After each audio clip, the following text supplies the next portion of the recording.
Okay, well, then we are going to move on, and I will ask Dr.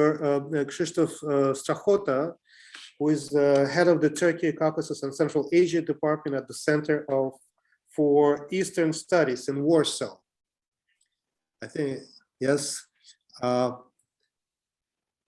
Thank you.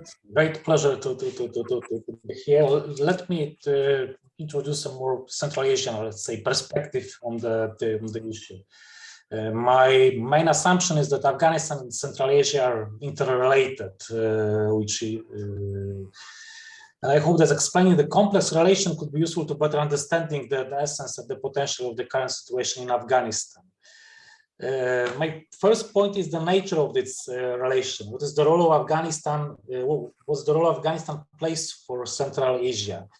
Afghanistan, treated as the fundamentalist threat, had defined the political identity of the region. The Central Asia states emerged in the opposition to Afghanistan. Afghanistan embodied the antithesis and nightmare of Central Asia. The Soviet Republic emerged and fights the Basmachi movement in the 20s last century, who have shelter in Afghanistan. The Republic of Uzbekistan was formed in the fear of 1990, the revolt in Fergana. Its leader, Juman Ghani, was the veteran of the war in Afghanistan.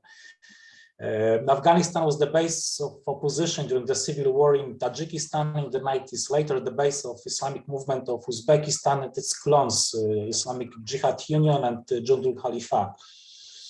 Afghanistan has defined the security architecture of Central Asia, its dynamic and direction of cooperation in the security sphere.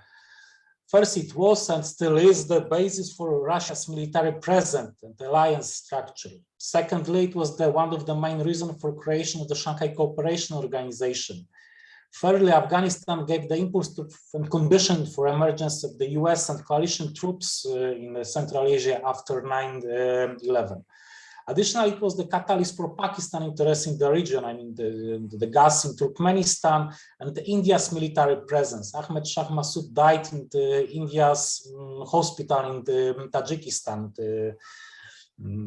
India built the airbase in Aini, which wasn't used in the end.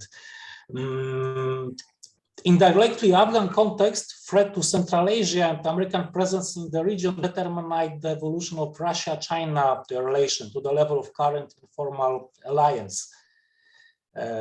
The Afghan threat, on the one hand, consolidated the region ties with the Russian metropolis, but on the other, is fostered the erosion of the Russian dominance. It was the Afghan problem that introduced the region's presidents to the White House and to the Brussels. It was the reason of the presence. It was the reason of the presence of Western forces and projects that provided the impetus toward the policy diversification of the region. It was Afghanistan that attracted Chinese and Indian interest to the region. It was problem of Afghanistan that was behind the funding of internal and trans-regional connectivity links, for example, Northern Distribution Network. The activities helped establish economic relation of Central Asia with Afghanistan. The sense of threat from Afghanistan, as well as the threat and opportunities posed by the interest of the superpowers in the region, is still valid today. Impact of Central Asia on Afghanistan is very specific. Historical, cultural, and social connections are obvious. The influence of the individual republics is limited.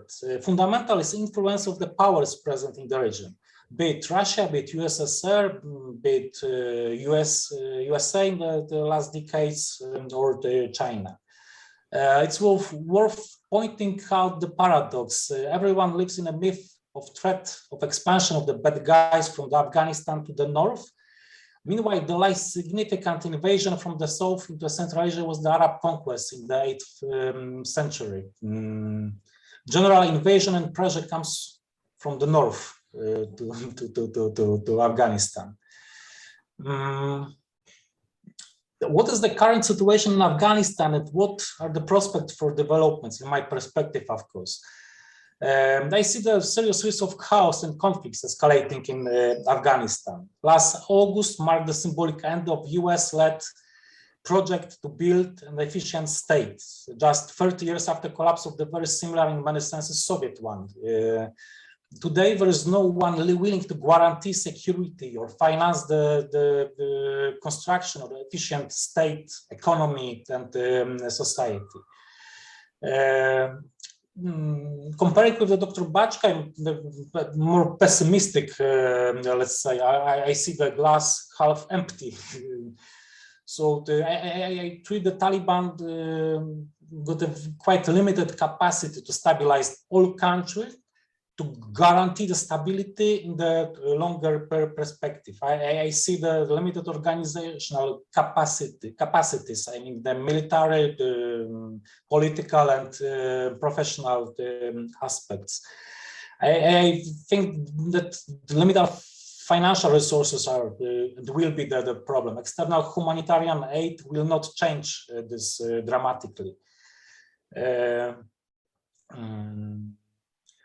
I am afraid that we'll face a series of internal conflicts, political, but also the social or the economic. I see the serious risk of growth of Islamic State structures, at least on the local level. I see the risk of strengthening the independent local structures on the regional, religious, or ethnic level in the future. In the future, not now. That escalation of the conflicts too big for the Taliban strength. Dynamic of this type of situation, as the example of Syria or Iraq or once Afghanistan, creates and rewards forces capable to redefining the status quo. Such realities created Al-Qaeda, capable to carrying 9/11 attacks, to making them the global player, at least. It could lead to the new nation or state building process. In the Middle East was the case of two Kurdish parastates, or sectarian-oriented network. There's the Shia network in the Middle East. It inspires radical new projects, like the revival of Caliphate by alliance of radical Islamists and veterans of the Iraqi secret services, in the case of Middle East. It should be expected that such alternative revolutionary projects would be tested in Afghanistan within the 1, 2, maybe 3 years in future.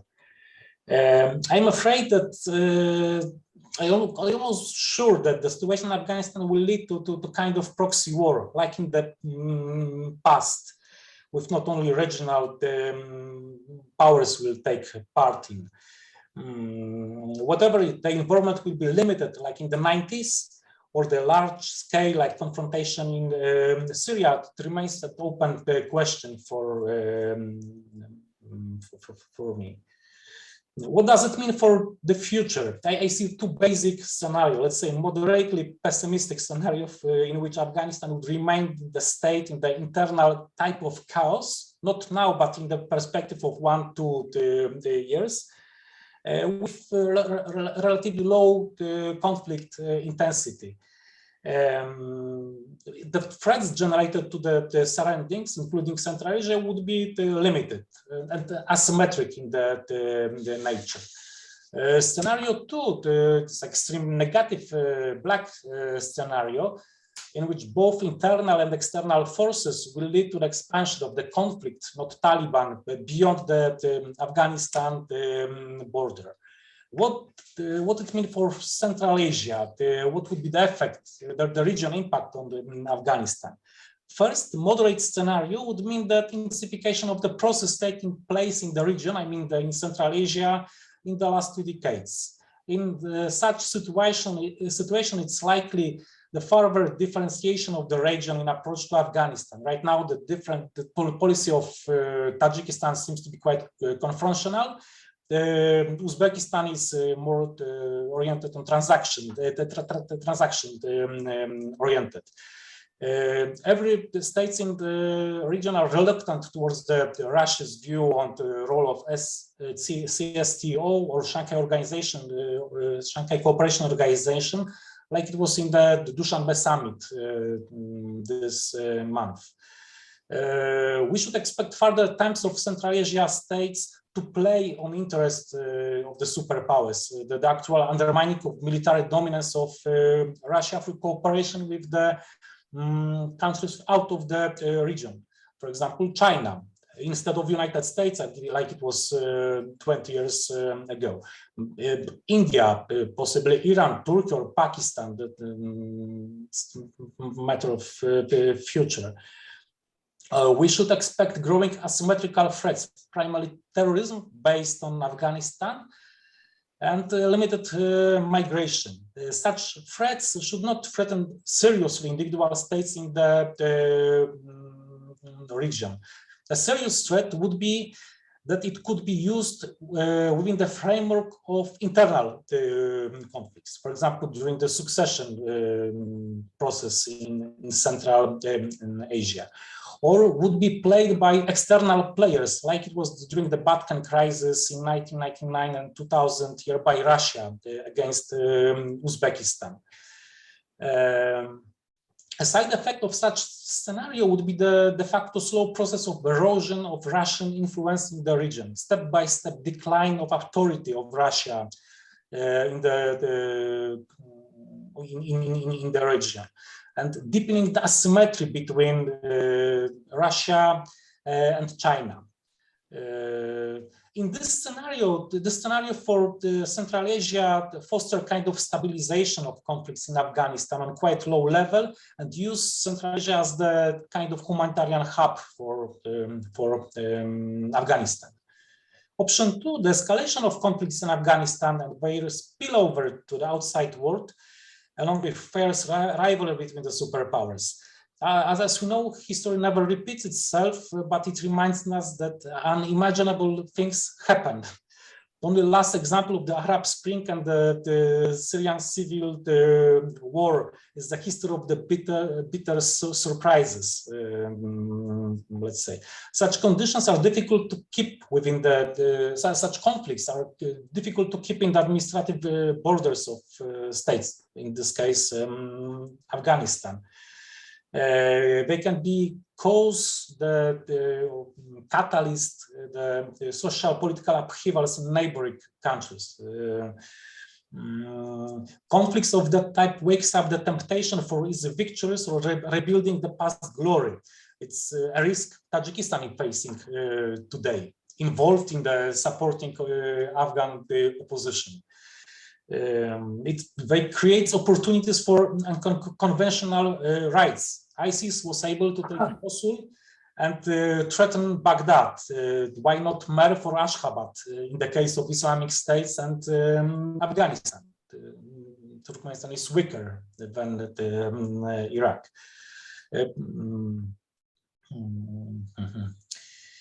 The war in Syria led to a migration of 1/3 of population, and 1/3 are IDPs within Syria. Afghanistan got the bigger,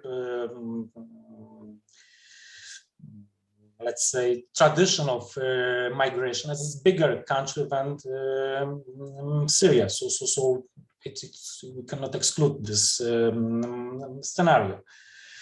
Unfortunately, the Central Asia states are less resilient than Iran, Pakistan, China, I mean the neighbors of Afghanistan.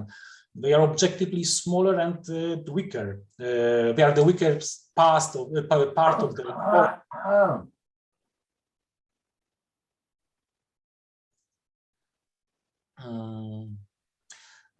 the Central Asia, of course, directly affects the security in Russia and in China, their mutual relation and global position, and therefore can provoke kind of violent reaction on the situation in the region. This black scenario today is unlikely, and I hope that it will never materialize. But the growing chaos in Afghanistan with each passing year would make the scenario more likely. Let me finish here. Thank you. Okay, Dr. Strachota, thank you. Any